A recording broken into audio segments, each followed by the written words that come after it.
Sim, eu sou o professor Bairros e no tutorial de hoje nós vamos ver exercício, recordando a superposição.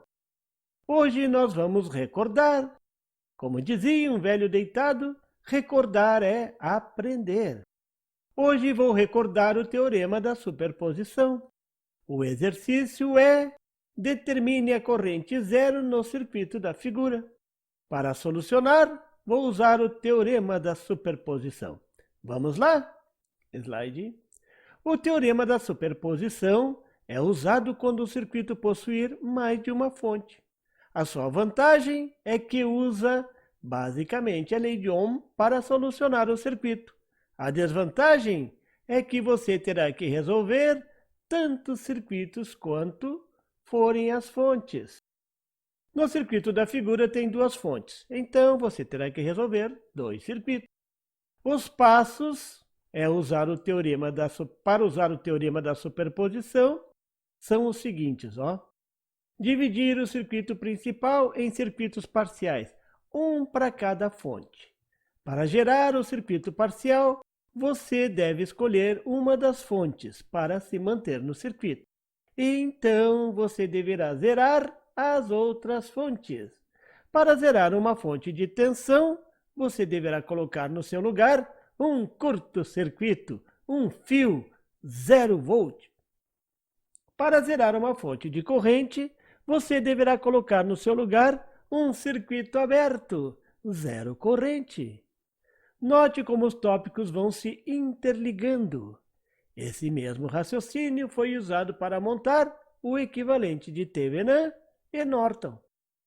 Depois de montados os circuitos parciais, você deverá resolver cada um deles e anotar a solução, amplitude, direção ou polaridade da medição, que podem ser correntes ou tensões. Para concluir, você deverá somar os resultados, a amplitude ou polaridade, levando em conta o sinal e a direção das medições. Você já está vendo os dois circuitos separados na figura. A corrente do circuito só com a fonte B1, vou chamar de I0B1. A corrente do circuito somente com a fonte B2, vou chamar de I0B2. Note que I0B2 tem o sentido contrário a I0B1. Quando o circuito tem uma fonte, é sempre possível saber o sentido da corrente. É sempre do polo positivo para o polo negativo da fonte. Agora vou resolver o circuito da fonte B1. Esse é o circuito da fonte B1. Vou usar a lei de Ohm para resolver. Para isso, vou reduzir o circuito a uma fonte e uma resistência equivalente e determinar a corrente na fonte B1.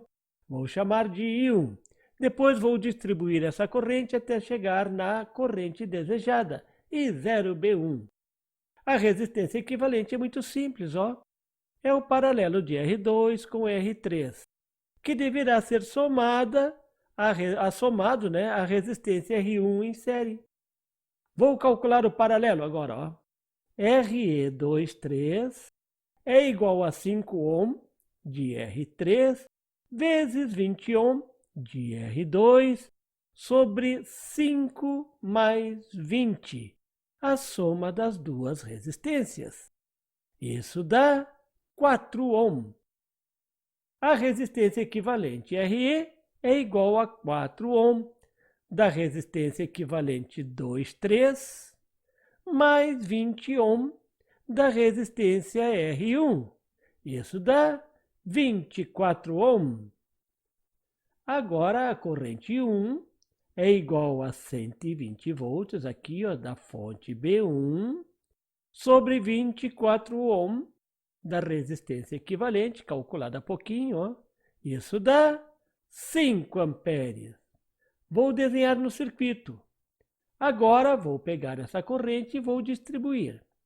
A queda na resistência R1, VR1, é de 5 amperes da corrente I1 vezes 20 ohm de R1. Isso é igual a 100 volts. Vou desenhar aqui no circuito, ó. Na malha B1, R1 e R2 está sendo gerado 120 volts, ó. Estão sendo consumidos, está sendo gasto 100 volts em R1. Então, sobra a tensão de 20 volts para R2. Vou desenhar no circuito, ó, o sinal positivo do lado que a corrente está entrando. A corrente 0B1, que é o que eu quero, é igual a 20 volts da tensão sobre R3. É a mesma de R2, ó, estão em paralelo, dividido por 5 ohm da resistência R3. Isso é igual a 4 amperes. Essa é a resposta do primeiro circuito.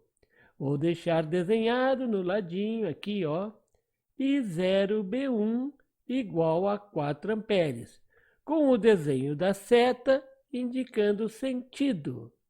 Agora vou resolver o circuito para a fonte B2. Esse é o circuito. Vou resolver da mesma forma. Primeiro, a resistência equivalente. R1 está em paralelo com R2, ó. Então a resistência equivalente RE12 é igual a 20 dividido por 2. As duas resistências têm o mesmo valor. Então, a resistência equivalente é igual ao valor de uma delas dividido pelo número de resistências. Nesse caso, 2. A resistência RE12 é igual a 10 ohm. Agora é só somar com R3, que está em série com o paralelo. Resistência equivalente é igual a 10 ohm mais 5 ohm de R3, isso dá 15 ohm. Essa é a resistência equivalente. A corrente total I0B2 é igual a 15 volts da fonte, ó, dividido por 15 ohm da resistência equivalente. Isso é igual a 1 ampere. Note que não precisa distribuir a corrente total, porque essa já é a corrente que eu estava procurando. Notar também que o sentido desta corrente é o contrário do sentido da corrente I0B1.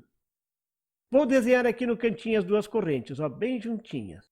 Agora vou ao passo final, somar as duas correntes no circuito inicial. Agora é só somar as duas correntes, observando que as correntes têm sentidos contrários. Então, os valores das correntes deverão ser subtraídos.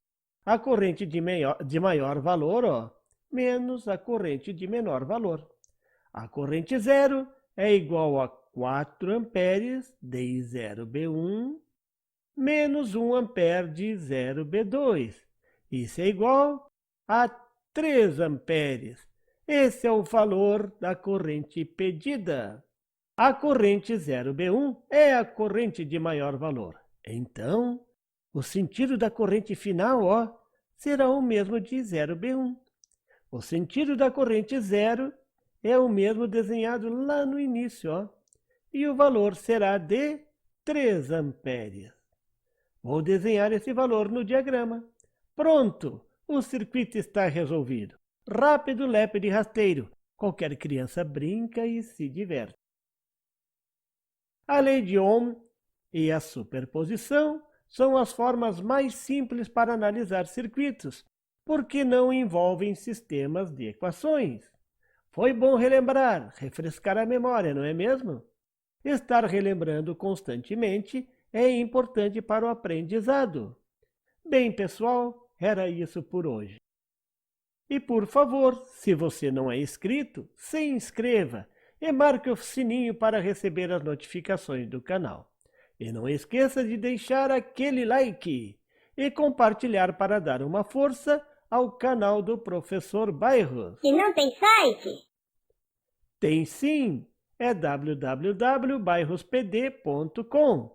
Lá você encontra o PDF e tutoriais sobre esse e outros assuntos da eletrônica. E fique atento ao canal do Professor Bairros para mais tutoriais sobre eletrônica. Até lá!